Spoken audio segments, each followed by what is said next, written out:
Hello, I'm Kimberly Beiser Tolbert. I serve as our Deputy City Manager for the City of Dallas, and today we're here to talk about the Dallas Real-Time Rapid Rehousing Program. Joining me for today's discussion is Peter Brodsky. Peter currently serves as the Chairman of the Metro Dallas Homeless Alliance. Peter, thank you for being here. Thank you for having me. Good. Well, first of all, let's just start with, tell us what the Dallas Rapid Rehousing Program, what is that all about? So the Dallas Real-Time Rapid Rehousing Program is a program that was initiated in October of 2021. It represents a partnership among the City of Dallas, Dallas County, the entire continuum of care, and Metro Dallas Homeless Alliance, along with private donors, and Dallas Housing Authority. And together we have amassed $72 million in cash and vouchers. Mm-hmm. And the goal is to rehouse 2,700 people who are experiencing homelessness over the next 2 years. We're going to do that by resolving encampments that we've all seen spring up over our city, by housing people who are currently in shelters. And the goal is to have a significant reduction in homelessness by the end of this program.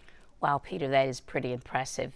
Talk a little bit about Metro Dallas Homeless Alliance, and I know we refer to it as MDHA. For those individuals that don't really know what MDH is, can you talk a little bit about the goals of the agency and just why does it exist? Sure. So the Housing and Urban Development Department, HUD, of federal government has mandated that the entire country be divided into specific geographical areas that are mandated to work collaboratively to solve the problem of homelessness in each individual community.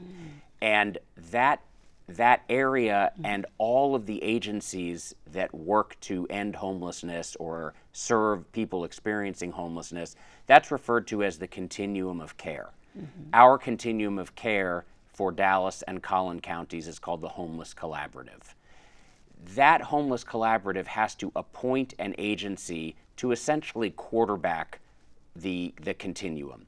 So that's what MDHA is. MDHA's job is to help to execute the strategy for ending homelessness that the continuum of care has come up with, to hold people accountable, to collect, provide, and analyze data on our system, and to generally make sure that everybody is rowing in the same direction. Okay. Wow, Peter. Well, I would tell you that's a big call to action, I believe, as the city continues to look at other types of partnerships. So this collaborative, I think you mentioned that a couple of times. Talk a little bit about the work of the collaborative. How do they make decisions, and what are some of those community-wide goals that the collaborative is actually focused on?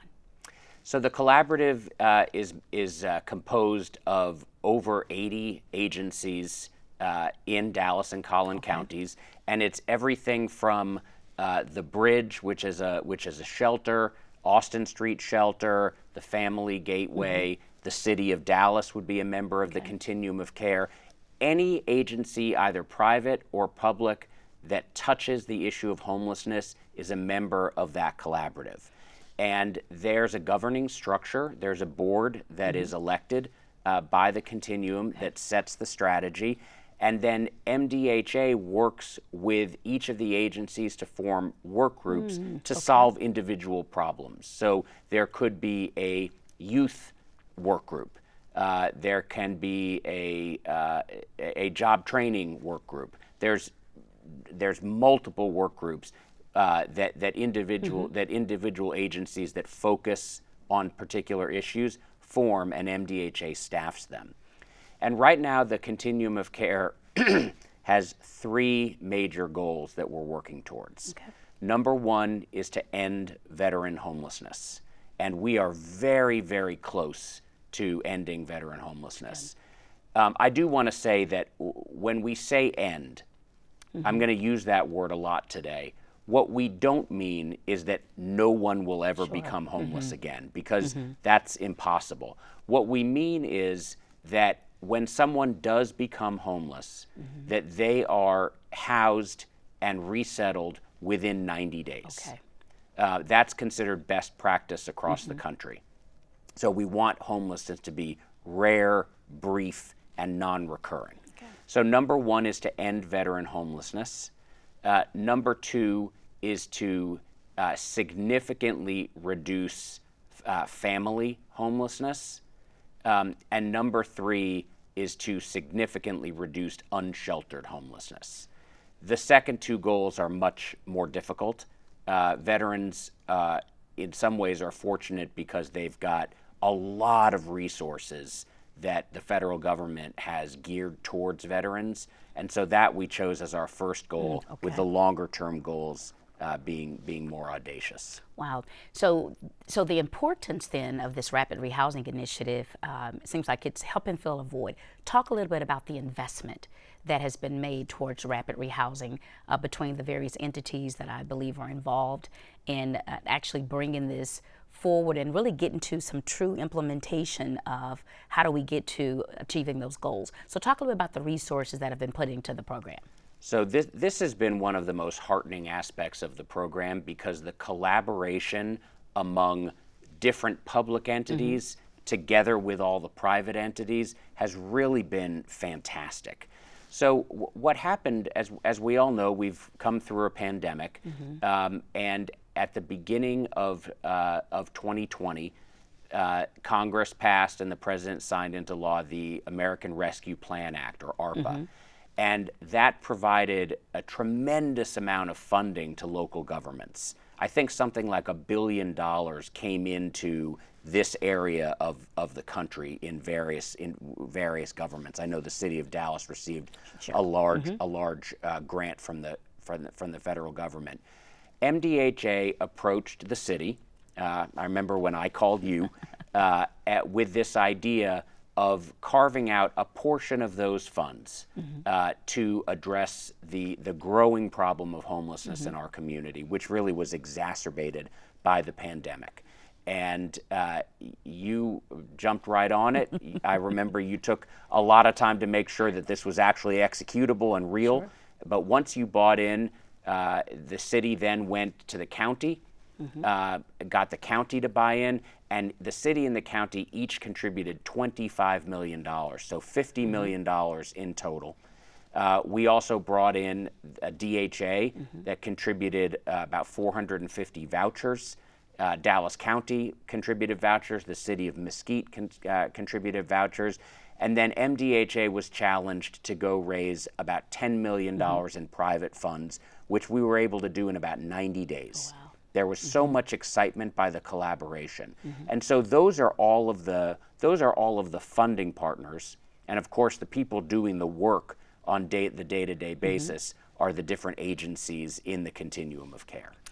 So the collaboration is a holistic approach. When you really think about the different entities that you've talked about and the investment that has been made. So I want to switch gears for just a minute, because I really want to get to how those funds are going to be used. What are the types of things that huge investment that has been made by all the partners, what are we really going to be using that investment for? So if you could explain a little bit about the types of services and what we expect to do as we reach that goal of housing to close to 2,800 individuals, homeless individuals. Sure. So I guess the first thing I'll say is that despite what many people think about I'll say the type of person who can experience homelessness, the vast majority of people who are experiencing homelessness are what we call situationally homeless. Okay. So they don't suffer from severe mental illness. They don't suffer from severe substance abuse issues. They have had a lot of bad luck. They've been living in poverty most likely, and pretty much every safety net has fallen through, such that they've ended up without shelter.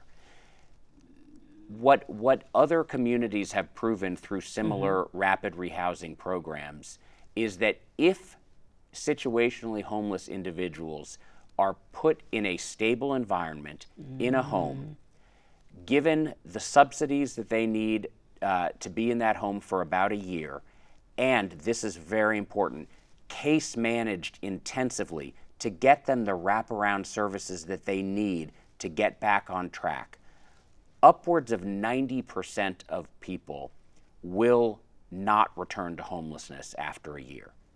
And so most of the money that we're using in DRTRR is used to pay for that 1 year of rent, to hire an army of case workers, case managers, to hire an army of housing navigators to help locate the housing that's required.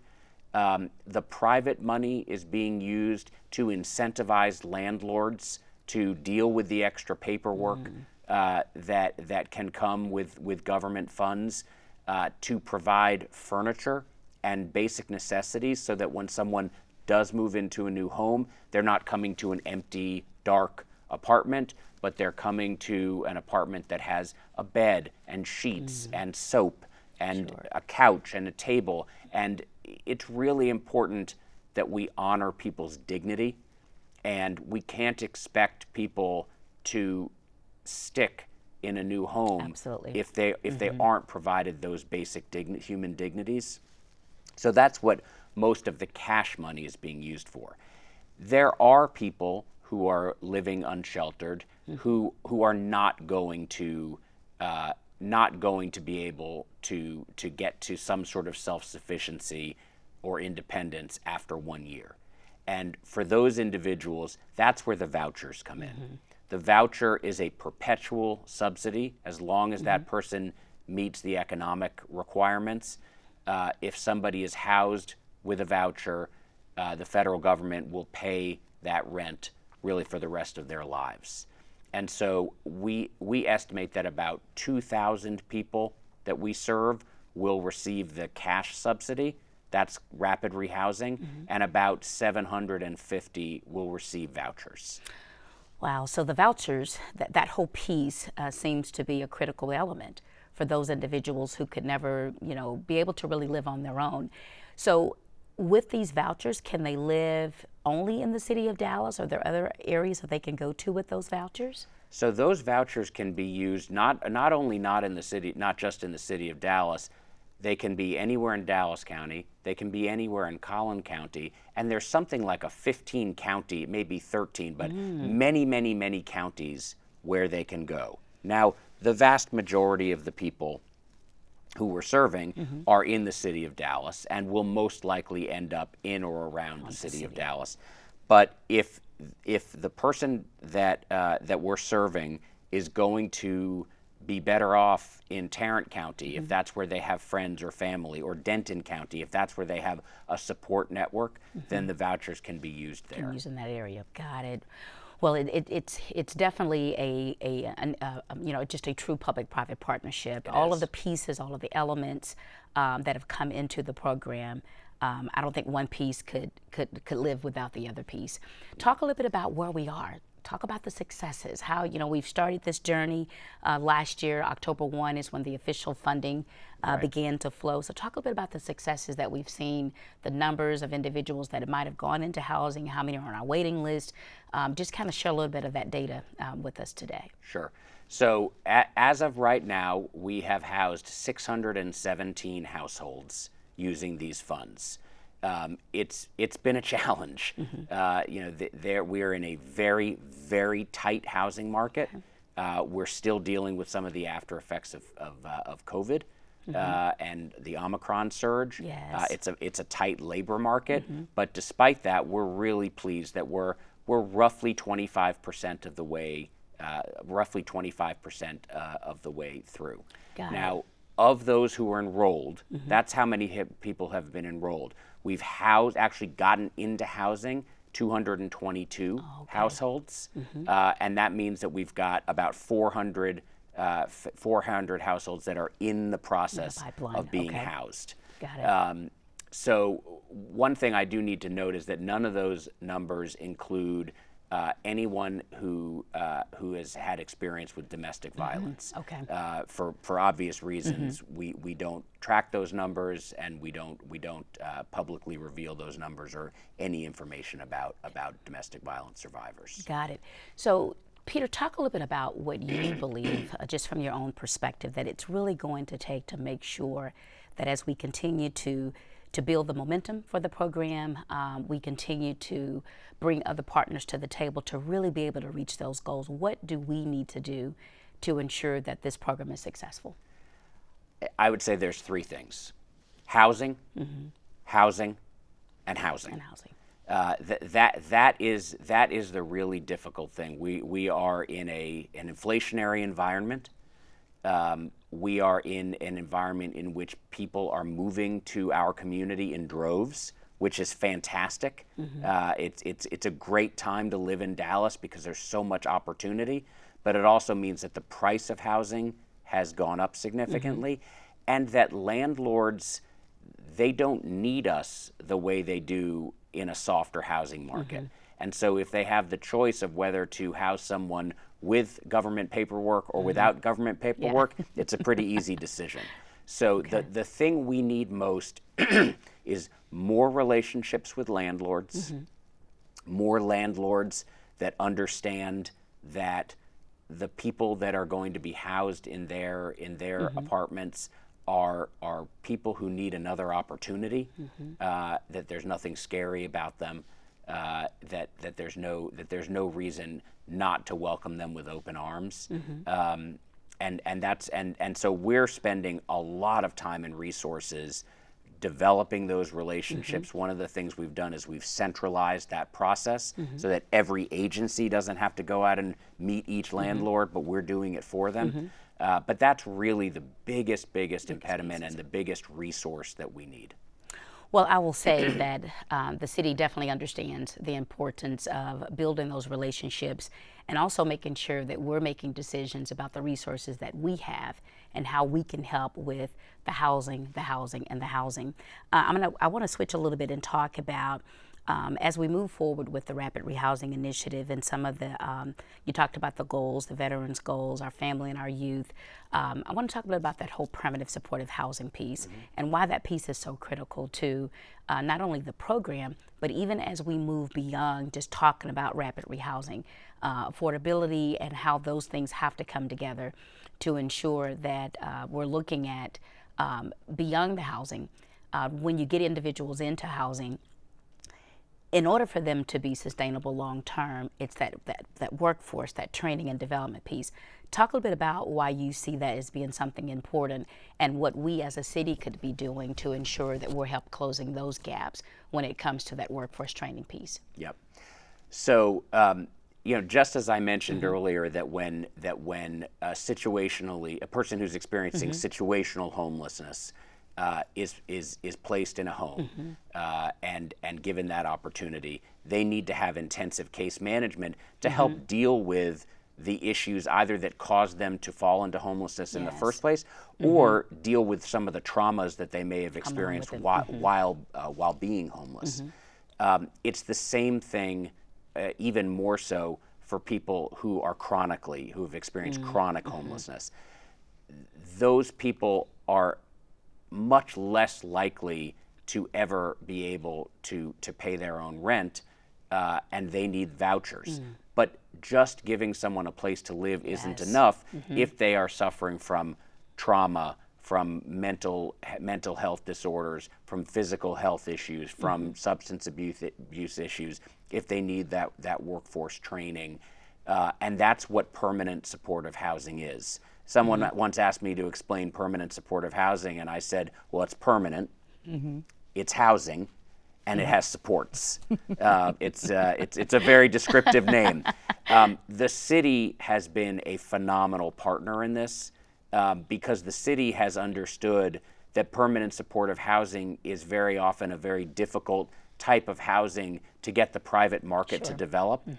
And so the city's recent initiatives of buying hotels, renovating them, turning them into that sort of permanent supportive housing is really fantastic. And it's creating opportunities for us to care for, as a community, as a society, care for people who need that support, to give them that dignity, to give them those opportunities, rather than having people live in a tent in a park or on the street.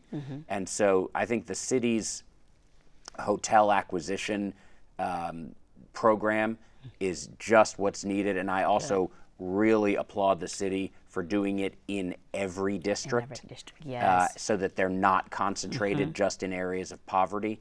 And then we also at MDHA are working on how to supply the supportive part of the permanent supportive housing. Wonderful. Yeah, Wonderful. So you've got the buildings, Yes. you've got the vouchers, and then MDHA needs to figure out how to build in the supports. Well, I will tell you that the support of our city council has been it has led to all of what you've described today when it comes to the investment, understanding that the city does not have all the resources to solve these problems alone, and that it's going to continue to require that we work with our private partners, with the various philanthropic community. It's all key, and we are just so appreciative and thankful that MDHA has been here at the table with us, helping us really, those blind spots that sometimes we get as a big organization, making sure that you're keeping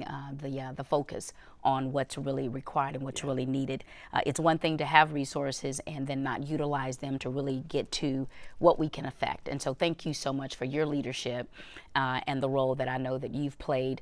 It's been such a joy over the last year and a half for me to have, that phone call that I can make and you answer the call and say, Kim, what do we need to do next? And so I'm so appreciative of that. I want to talk a little bit about, we hear this every day.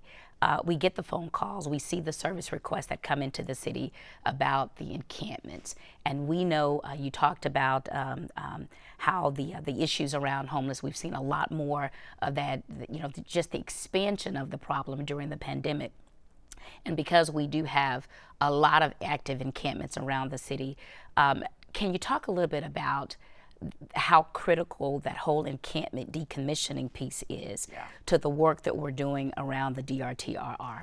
So this is the part of the DRTRR that is the most exciting, for me at least. Okay. So we've all seen encampments spring up around the city. We're definitely not to the level of some of the other cities that we've seen around the country. Yes. But it's distressing. It's distressing to see people living in those conditions. And frankly, it's not good for business. And Dallas is a town that runs on business. Exactly. It's not good for anybody.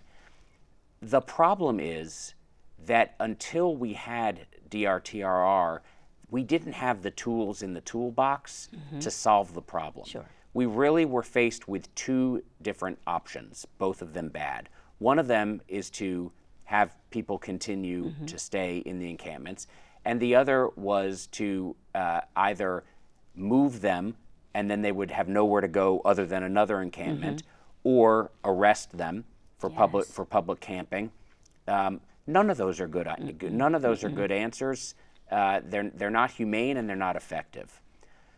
What the Dallas Real-Time Rapid Rehousing Program allows us to do is to effectively decommission an encampment. And essentially what that means is that for about 4 to 6 weeks prior to the date of the decommissioning, our caseworkers, city outreach people, it's a real collaboration between public and private, will go to the encampment and work with every resident of the encampment, get them enrolled. That's who those 400 people who are enrolled and not yet housed, enroll them in the system, do an assessment so that we know, are they candidates for rapid rehousing, the 1-year program, do they need to have vouchers? So do an assessment, work with them to find a place because they get to choose where they live.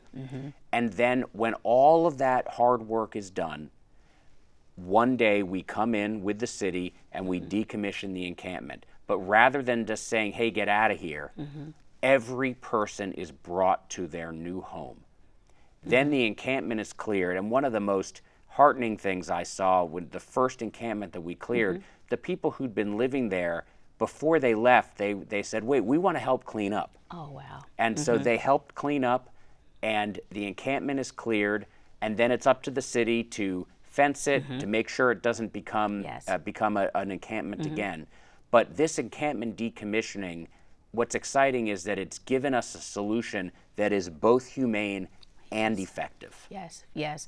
Peter, thank you so much for describing that, because I know that oftentimes people, just in general, they don't know the work that's going on behind the scenes to get to that decommissioning piece, and the personal touch points that are happening throughout this process, I believe, is how we begin to get other individuals that may not absolutely understand what's going to happen to them once we get them through the process, but they can begin to feel that there is something there for them.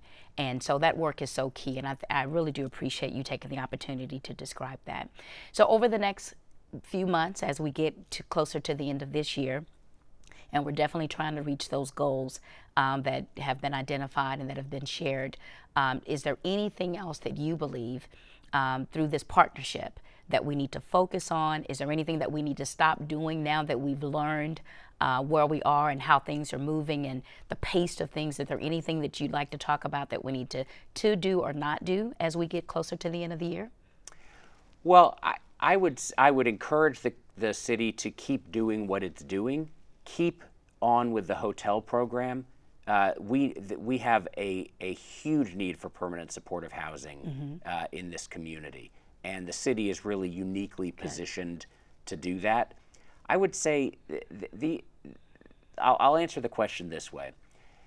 One of the gifts of this program, in addition to housing the 2,700 individuals and restoring dignity to their lives, is that it is forcing our continuum of care to change and improve how it does business. Good. And at the very end of this process, when the money has run out and we're back to regular funding, we are going to be able to house people so much more quickly because we have had all this practice and we have had this big incentive to do things like centralize the housing location, et cetera.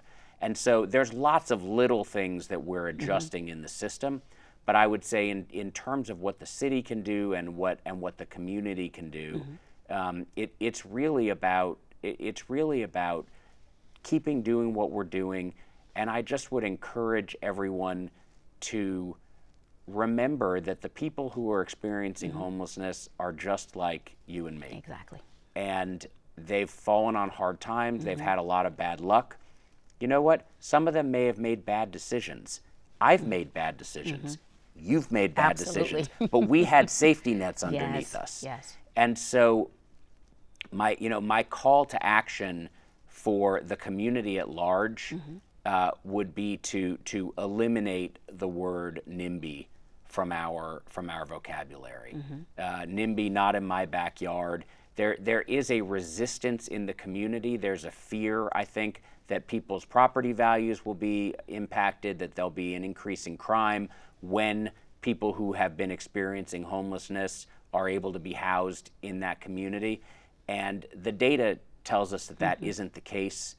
The fear is still the same. Yes. And so I think as a society, as a community, we've got to confront that head on and welcome people into our community and help be part of the solution rather than forcing people to kind of go elsewhere. Yes. So moving really from NIMBY to YIMBY. I saw that in an article earlier today. So if the public wants to know how well we're doing, where can they go to find the information and see how well we're tracking and how the program is moving? Is there a site, dashboard? Is there anything they can go and take a look at? There is. We take the fact that we have received public funds and a lot of public funds very seriously. Good. So at the mdhadallas.org website, www.mdhadallas.org, at the very bottom there is a community dashboard to click on, and that it's updated weekly, and it tells you not only how many households are in the system, how many individuals have been housed. It also goes into the racial breakdown, the demographic breakdown of who we're serving. And I do just want to take this opportunity to say, because every time I look at the dashboard, it's like a punch in the face to see this is an issue of racial equity. 75% of the people that we've housed are African American. This is an African American male population. It is vastly disproportionate to the percent of the population that African American males represent, and if there was no other reason to address the issue, that would be reason enough. Is to make this community more equitable. Wonderful. Peter, thank you again so very much for being here. We appreciate you, and thank you for, again, this great partnership, and I look forward to continuing to work with you as we move forward with the implementation and the positive outcomes of the Dallas Real-Time Rapid Rehousing Initiative. Thank you so much. Thank you.